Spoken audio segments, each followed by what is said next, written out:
हर साल 15 अगस्त को देश भर की निगाहें लाल किला की प्राचीर पर टिकी होती हैं। तिरंगे की फहराती लहरों के बीच प्रधानमंत्री का भाषण सिर्फ एक परंपरा नहीं बल्कि देश के भविष्य की दिशा भी तय करने वाला पल होता है। इस बार का 15 अगस्त भी कुछ ऐसा ही खास रहा, लेकिन एक फर्क के साथ। पीएम मोदी ने अपने कार्यकाल का सबसे लंबा भाषण दिया, यानी कुल 103 मिनट का भाषण, जो अब तक किसी भी भारतीय प्रधानमंत्री का सबसे लंबा स्वतंत्रता दिवस संबोधन है। इस भाषण में उन्होंने आज की चुनौतियों का जिक्र किया, देश की उपलब्धियों को गिनाया और आने वाले समय की तस्वीर भी पेश की। उन्होंने ऐसे कई ऐलान किए जो सीधे आपकी जेब, आपकी नौकरी, आपकी सुरक्षा और देश की ताकत से जुड़े हैं। लेकिन सवाल ये है कि आखिर ये ऐलान कितने बड़े हैं और क्या इनसे वाकई आने वाला भारत बदल जाएगा? सोचिए, अगर आपके फोन, कंप्यूटर और कार में लगने वाला चिप अब विदेश से ना आकर यहीं भारत में बनने लगे, अगर रोजमर्रा की चीजें दिवाली तक सस्ती हो जाएं, अगर नौकरी मिलते ही सरकार आपके हाथ में 15,000 रुपए रख दे और अगर 2035 तक पूरे देश पर एक सुरक्षा कवच बन जाए जो हर खतरे को समय रहते ही रोक दे, तो क्या ये सपना से कम होगा? तो फिर सवाल खड़े होते हैं कि क्या वाकई ये सारी चीजें पूरे होने वाली हैं? इसका असर आपकी जिंदगी पर कब और कैसे पड़ सकता है? और क्या देश की अर्थव्यवस्था के लिए ये सही दिशा में उठाए गए कदम हैं? इन तमाम सवालों के जवाब इस वीडियो में हम आपको देने की कोशिश करेंगे। नमस्कार, मैं हूं मुस्कान ओझा, आप देख रहे हैं मनी 9। इस साल के भाषण में सबसे पहले पीएम मोदी ने made in India semiconductor chips का ऐलान किया। उन्होंने कहा कि इस साल के अंत तक भारत में बनी चिप्स बाजार में होंगी। ये सुनने में तकनीकी मामला लगता है, लेकिन इसका असर बहुत बड़ा है। आज हमारे mobile phone, computer, TV, car, लगभग हर इलेक्ट्रॉनिक मशीन पर इन चिप्स पर चलती हैं और ये ज्यादातर विदेश से ही आती हैं। इसका मतलब है कि हमें भारी विदेशी मुद्रा खर्च करनी पड़ती है और आयात पर निर्भर रहना पड़ता है। अगर ये चिप्स देश में बनने लगेंगी तो न सिर्फ पैसा बचेगा बल्कि लाखों लोगों के लिए रोजगार के मौके भी बनेंगे। इसके बाद उन्होंने रोजमर्रा के खर्च से जुड़ी एक बड़ी राहत की बात की, यानी अगली पीढ़ी के जीएसटी सुधार की बात की। उन्होंने कहा कि दिवाली तक जीएसटी में बदलाव कर ऐसे सामान पर टैक्स घटाया जाएगा जो आम आदमी हर दिन इस्तेमाल करता है।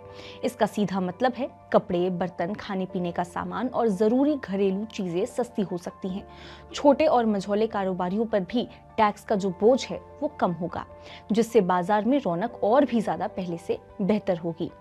इसके बाद उन्होंने देश की अर्थव्यवस्था को लेकर एक बड़ी घोषणा की। हम बात कर रहे हैं रिफॉर्म टास्क फोर्स की। इसका काम होगा लाल फीताशाही खत्म करना, नियमों को आसान बनाना और 2047 तक भारत को $10 ट्रिलियन की अर्थव्यवस्था के लिए तैयार करना। सोचिए, अगर कारोबार शुरू करना, निवेश लाना और उद्योग लगाना आसान हो जाए तो देश में कितनी तेजी से विकास हो सकता है। रोजगार के मोर्चे पर पीएम मोदी ने प्रधानमंत्री विकसित भारत रोजगार योजना की शुरुआत की। 1 लाख करोड़ रुपए की इस योजना में अगर कोई युवा प्राइवेट कंपनी में नौकरी पाता है तो सरकार उसे सीधे 15,000 रुपए देगी। उन्होंने दावा किया कि ये योजना 3.5 करोड़ युवाओं को रोजगार इस योजना से मिल सकता है।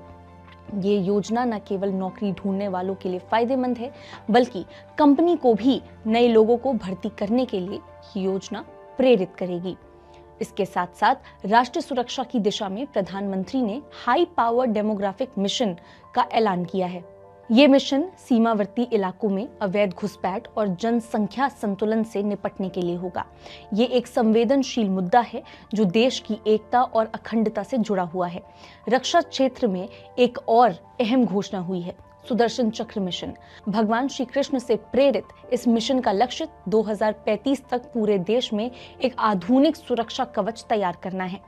इसके तहत रणनीतिक, नागरिक और धार्मिक स्थलों को ऐसे हाईटेक हथियार और निगरानी सिस्टम से जोड़े जाएगा जो किसी भी खतरे को पहले से ही पहचान कर रोक सके।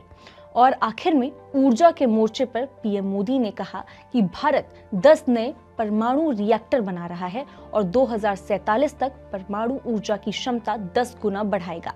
साथ ही हाइड्रो पावर पर भी जोर दिया जाएगा ताकि पेट्रोल, डीजल और गैस के लिए विदेशी आयात पर निर्भर ना होना पड़े, यानी निर्भरता हमारी काफी हद तक विदेश पर कम हो सके, घट सके। ये कदम न केवल ऊर्जा सुरक्षा देगा लेकिन पर्यावरण के लिए भी लाभकारी साबित हो सकता है। इस पूरे भाषण को अगर एक तस्वीर में देखें तो पीएम मोदी ने आने वाले 20 से 25 सालों के लिए भारत का जो खाका है वो खींच दिया। लेकिन हकीकत में इन योजनाओं का असर तभी महसूस होगा जब इन्हें तेज और ईमानदारी से जमीन पर उतारा जाए, क्योंकि ऐलान चाहे जितना भी बड़ा हो, उसकी अहमियत तभी है जब वो आम आदमी की जिंदगी में कुछ बदलाव ला सके, जेब में राहत, करियर में अवसर और देश में सुरक्षा का एहसास ला सके।